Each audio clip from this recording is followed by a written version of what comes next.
If I look at the Ghanaian economy at the moment, it's doing, let's just be honest, it's doing terribly. Not terribly. Well, your inflation in your country, inflation in Ghana. I don't know the economy in the world that's doing well. Tell me, where you are here. Inflation in Ghana. The highest inflation. Well, 15.7%. The Ghanaian cedi has fallen 20% on the dollar, the worst after Russia, which has a lot of sanctions against it. It's began to firm up. It has begun to firm up. Ghana has always carried a unique weight in African history. It was the first country south of the Sahara to gain independence in 1957, led by Nkrumah, whose vision of Pan-African unity still echoes across the continent. Yet, decades later, the story became complicated. Political instability, corruption, and economic pressures tied Ghana down. The promise of independence was often swallowed by the harsh reality of debt repayments and foreign interference. In the last 3 decades, Ghana found itself entangled in the familiar cycle of borrowing heavily from international lenders like the IMF and World Bank. Each loan came with conditions. Each bailout meant policy sacrifices that stripped away a bit more of the nation's freedom. For ordinary Ghanaians, the impact was real. Rising inflation, the cedi losing its strength, and an economy that often felt controlled not from Accra, but from Washington or Brussels. The COVID-19 pandemic and global energy shocks only made things worse. By 2022, Ghana was facing one of its worst economic crises in years. Debt ballooned, inflation soared past 50%, and households struggled to keep up with food and fuel costs. Many feared the country was heading for collapse. And yet, in the middle of this storm, Ghana began to search for something different, a new direction, a way to reclaim control of its own story. President Nana Akufo-Addo and his government were forced to make tough choices. On one side, the IMF stood ready with another bailout package, but with strings attached, strings that would tighten Ghana's dependency.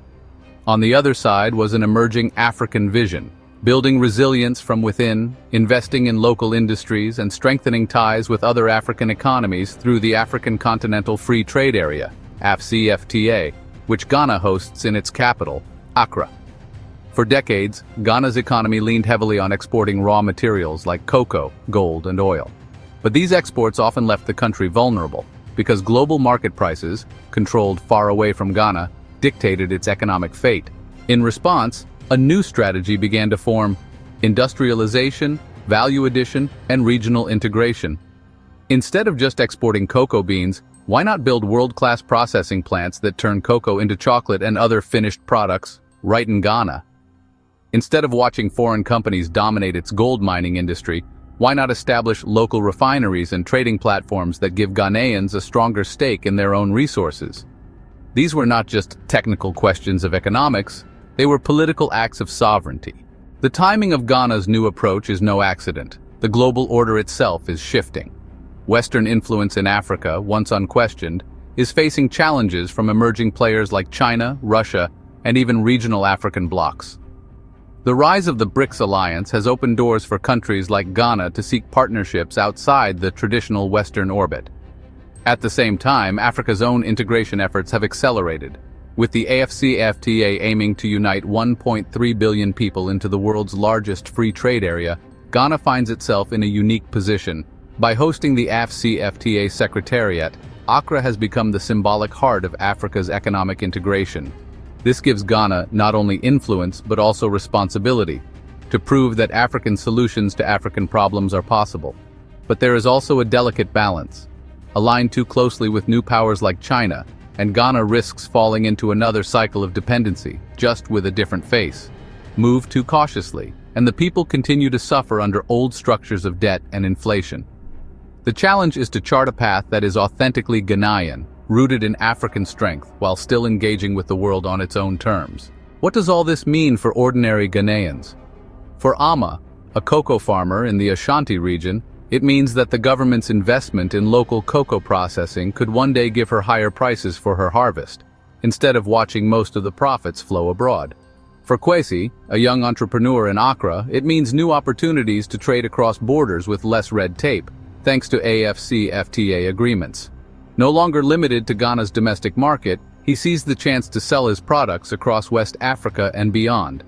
And for Adwoa, a student in Cape Coast, it means a renewed sense of pride, that her country is not simply surviving under the dictates of foreign creditors, but actively shaping a future that could inspire the entire continent. Ghana's story is not just about Ghana, it is about Africa's place in the 21st century. If Ghana succeeds in rewriting its economic destiny, breaking free from cycles of dependency, building strong industries, and leading regional integration, it sends a powerful signal that Africa does not need to beg for a seat at the global table. Africa can build its own table. This is why the world is watching. Western powers worry about losing influence, global corporations worry about losing cheap access to raw materials, and African leaders from Lagos to Lusaka are watching closely to see if Ghana can actually turn its vision into reality. The journey will not be easy. Debt restructuring negotiations, the battle against inflation, and the test of building industries from scratch are immense challenges. But the direction is clear. Ghana is no longer willing to let its future be written in someone else's capital. It is taking the pen back into its own hands. Before we continue, share your thoughts. Do you believe Ghana can truly break free from the grip of debt and dependency? Drop your comments below. Support this work by liking the video. And don't forget to subscribe so you stay updated as we uncover the full story. When a country decides to take control of its own future, the world doesn't simply stand by and applaud. It watches carefully. It calculates the risks, and often it pushes back. Ghana's attempt to rewrite her economic destiny has not gone unnoticed, especially by those who once held the keys to her financial lifeline. The president began the day with a meeting with the leadership of the Association of Ghana Industries, AGI, on how best to turn things around. The AGI, a major player in the country's development, says it will help government to revive the economy, which has taken a nosedive. Government has come under intense fire following the continuous depreciation of the cedi, high fuel prices, and the high cost of living. President of the AGI, Dr. Humphrey Kwesi Ayim-Dake, says the AGI is willing to help. We welcome your invitation and we are grateful, and it's our intention and we recognize your relentless effort to steer our economy to the pride of place and the desire to transform our economy to the best of your ability. We pledge our support that together we shall resolve the intended difficulties as we so find them. Present at the meeting were ministers of state, including Under Fire Finance Minister Ken Ofori-Atta, among others. President Akufo-Addo says he will need the support of all to revive the economy. This new direction sent ripples through Western capitals. To policymakers in Washington and Brussels, Ghana's shift looked less like economic independence and more like defiance. Western governments had long viewed Ghana as a model partner in West Africa, democratic, stable, and cooperative. If Ghana began to chart its own path, what would stop others from following? There were whispers in policy circles. If Ghana succeeds, what message will it send to Nigeria, Kenya, or South Africa? What if Africa no longer needs Western loans? What if the continent begins to trade with itself and with alternative powers, leaving the West sidelined? The fear was not simply about Ghana's balance sheets. It was about losing influence in a region rich in gold, cocoa, oil, and critical minerals needed for the world's green transition. If Ghana built its own refineries, if it added value to its cocoa before export, if it developed its bauxite and lithium industries with new partners, then Western corporations, long dominant in those sectors, would see their grip weaken. Enter the BRICS and China factor. At the same time, Ghana's new approach aligned with an emerging global reality, the rise of alternative power blocks.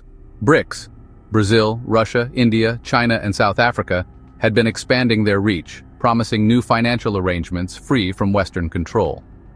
China, in particular, has been deeply involved in African infrastructure and trade, offering loans and projects often without the harsh conditions of the IMF.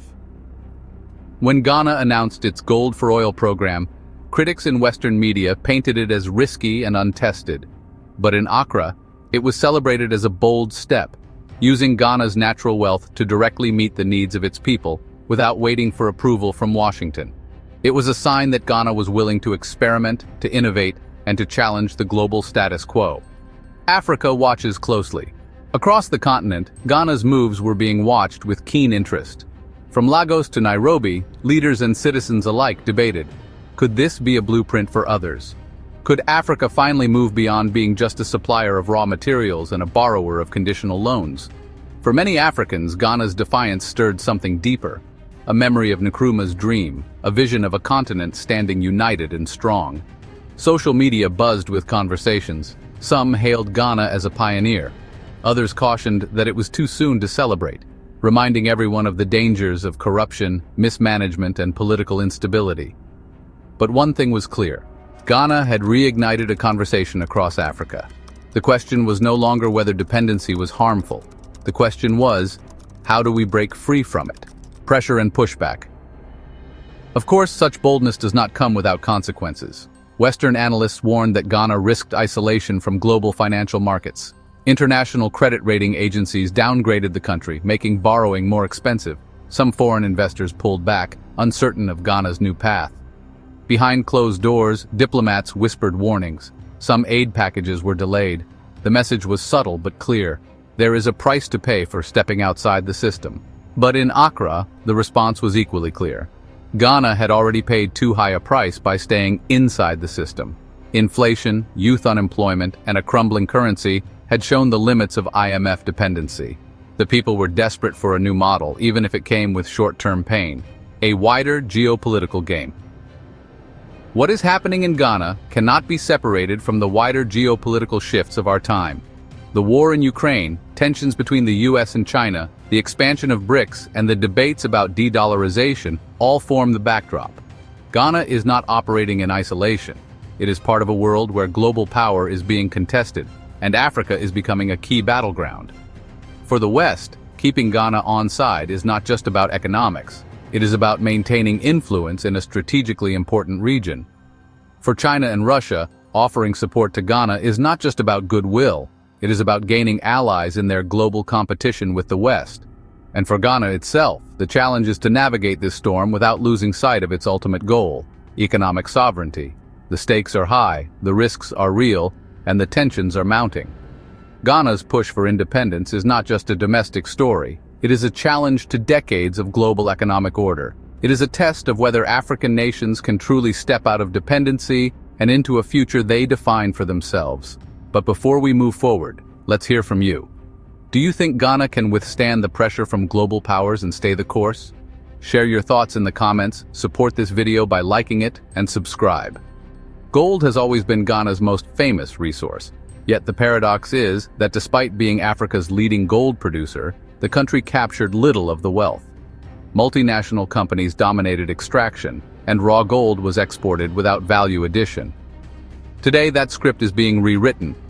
The government has launched efforts to build local gold refineries, allowing Ghana not just to mine, but also to refine and trade gold on its own terms.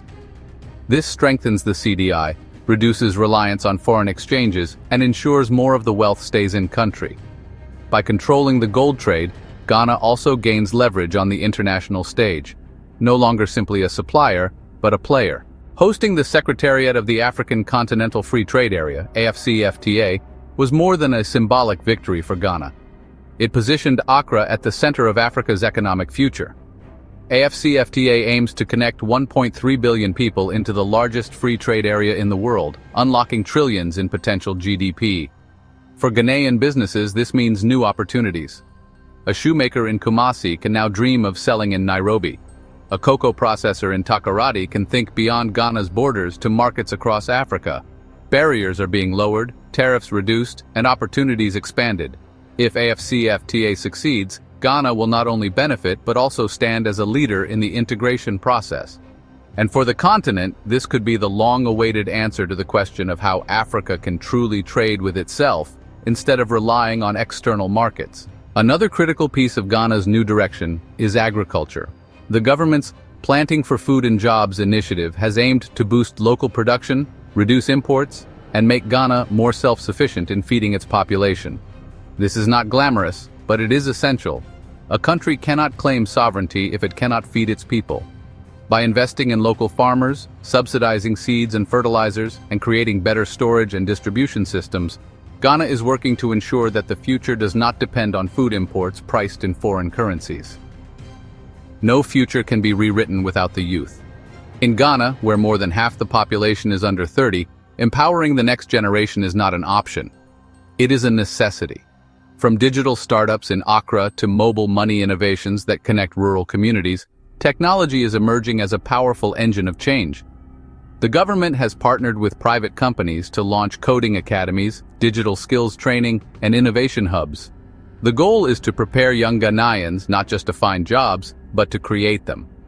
This focus on youth is crucial. It ties directly into the vision of economic sovereignty, because a country that builds its own talent base does not need to depend endlessly on foreign experts to drive progress. None of these strategies guarantee instant success. Debt restructuring remains a thorny challenge. Inflation, though improving, still burdens households. Corruption continues to test public trust, and the global economic environment is unpredictable. But Ghana is no longer waiting for perfect conditions. It is moving forward, building piece by piece, program by program, policy by policy. The journey will be long. There will be setbacks. Yet the direction is undeniable. Ghana is determined to write its own story, and in doing so, it is lighting a path that other African nations may follow. So how Ghana rewrites her economic destiny is not just about one nation's survival. It is about a continent reclaiming its voice. From gold for oil swaps to local cocoa processing, from AFCFTA leadership to youth empowerment, Ghana is saying to the world, Africa will no longer be defined by dependency. Africa will define itself. This is more than economics. It is history in the making. Now, I want to hear from you. Do you believe Ghana's bold strategies can truly inspire the rest of Africa to take control of its future? Drop your thoughts in the comments, support this work by liking the video, and subscribe to the channel so you don't miss more powerful stories shaping Africa's tomorrow.